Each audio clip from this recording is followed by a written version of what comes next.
High বন্ধুরা, আমি একটা ছোট্ট ভিডিও নিয়ে আসলাম তোমাদের সামনে। দেখো, কাঁচা লঙ্কা কী করে সংরক্ষণ করে রাখবে তারই একটা ভিডিও নিয়ে এসেছি। তা এখন সত্যি কথা বলতে বাজার থেকে কেনা লঙ্কা হলে না বেশি দিন রাখা যায় না, নষ্ট হয়ে যায়।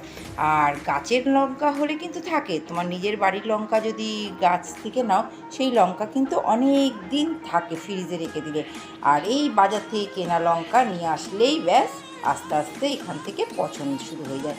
তাই আমি কী করি, আমি লঙ্কাটাকে কীভাবে রেখে দিই যাতে নষ্ট না হয়। তা চলো দেখবে।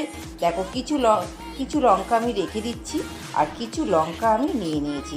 এই লঙ্কাটা রেখে দিচ্ছি কারণ হচ্ছে অনেক সময় ডিমের অমলেট করতে গেলে কুচানো লঙ্কা লাগে, বা চাউমিন খেতে গেলেও কুচানো লঙ্কা লাগে, তাই এই লঙ্কাটা রেখে দিলাম। আর এই লঙ্কাটা আমি নিয়ে নিলাম, এইটাকে এখন ভালো করে আমি ধুয়ে নেব। খুব সুন্দর করে একটু ধুয়ে নেবো লঙ্কাটা।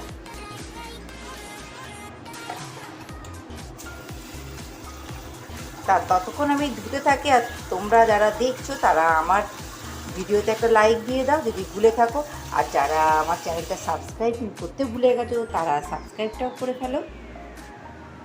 আমি একটু 5 মিনিট জলে ডুবিয়ে রেখে দেবো যাতে লঙ্কার গায়ে যে নোংরাগুলো আছে সেগুলো যেন বেরিয়ে যায়।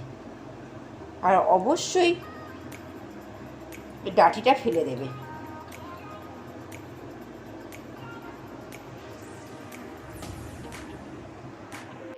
দেখো, চলে আসলাম, খুব সুন্দর করে ধুয়ে নিয়েছি। ধোয়ার পর এই যে চিনতেই পারছো কোথায় দিচ্ছি, মিক্সার বাটিতে। এই যে যন্ত্রটাকে বের করে নিয়েছি, এবার মিক্সার বাটিতে পেস্ট করে নেব। যেহেতু আমার বাটিটা ছোটো সেই জন্য একেবারে দিলাম না, দুবারে করব, 2বার বা 3বার যাই হোক করবো। হয়ে গেছে, এর মধ্যে আবার একটু দিয়ে দিচ্ছি। এইভাবেই 3বারেই হবে। দেখো, আমার এটা হয়ে গেছে পেস্ট করা, এখন সুন্দর করে পেস্ট করেছি একদম। তবে একটা কথা বলছি, লঙ্কা কিন্তু পেস্ট করতে গেলে কিন্তু প্রচণ্ড ঝাঁঝ ওঠে আর কাশি হয়। তা মুখে একটা কিছু বেঁধে নেবে, রুমাল টুমাল, খুব ভালো হবে, মানে নাক দিয়ে। তা দেখো, এখনও ঝাঁঝ আসছে আমার, মানে কি বলবো। এই যে এবার এর মধ্যে রেখে দেবো এর মধ্যে আমি রেখে দেবো। আর একটু ভিনিগার দিয়ে রাখবে, এই যে ভিনিগার দিয়ে রাখবে, তাহলে জিনিসটা ভালো থাকবে, বেশ অনেক দিন তোমরা ফ্রিজে রাখতে পারবে।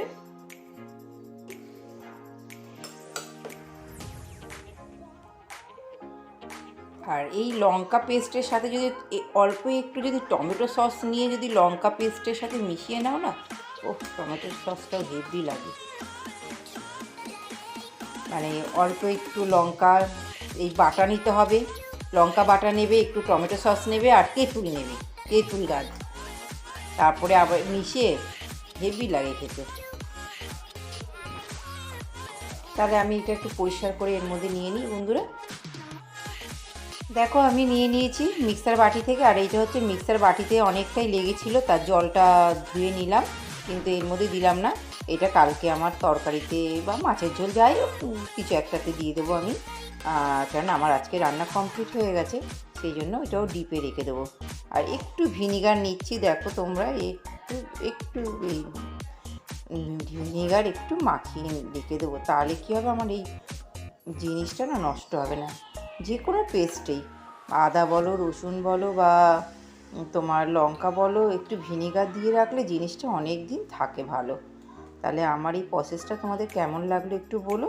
আমি যেভাবে রাখি সেটাই তোমাদের সাথে একটু শেয়ার করলাম, কেন লঙ্কা সত্যি ভীষণ নষ্ট হয়ে যায়, আর জিনিস নষ্ট হয়ে গেলে খুবই খারাপ লাগে। যেহেতু আমরা কিনে খাই, আমাদের তো এখানে আমরা নিজেরা চাষ করি না, কলকাতার লোকরা, সরি টাউনের লোকদের তো সব কিনেই খেতে হয়, তাই এইভাবে জিনিস রাখলে অনেক সুবিধা হয়। তা সেইটাই তোমাদের সাথে শেয়ার করলাম। ভালো লাগলে প্লিজ কমেন্ট করে বলো জিনিসটা, আমারও ভালো লাগবে তোমাদের কমেন্টগুলো পড়বো। হ্যাঁ, ঠিক আছে, রেখে দিচ্ছি, আবার আসবো তোমাদের সাথে, আবার নতুনভাবে নতুন একটা ভিডিওর মাধ্যমে দেখা করবো। এভাবে রেখে দেবে, একদম এইভাবে রেখে দেবে, এই যে হয়ে গেল। কিচ্ছু ছাড়া যাবে না, দেখেছো? আমি কিছু ছাড়িও না, কিচ্ছু নষ্ট করি না, কিচ্ছু নষ্ট করি না। চামচটার গায়ে লেগেছিলো, দিয়ে দিলাম। আমি ডিপে রেখে দিলাম,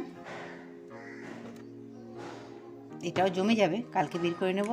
আর এটা আমার যখন, এটাও রোজই বের করব, কেননা আমার টুকটাক তো লাগে, তরকারিতে দিই, কাঁচা লঙ্কা দিয়ে খাচ্ছি। আর শুকনো লঙ্কাটা হচ্ছে কি, মাংস যখন রান্না করি বা রিচ কিছু করি তখন দিই।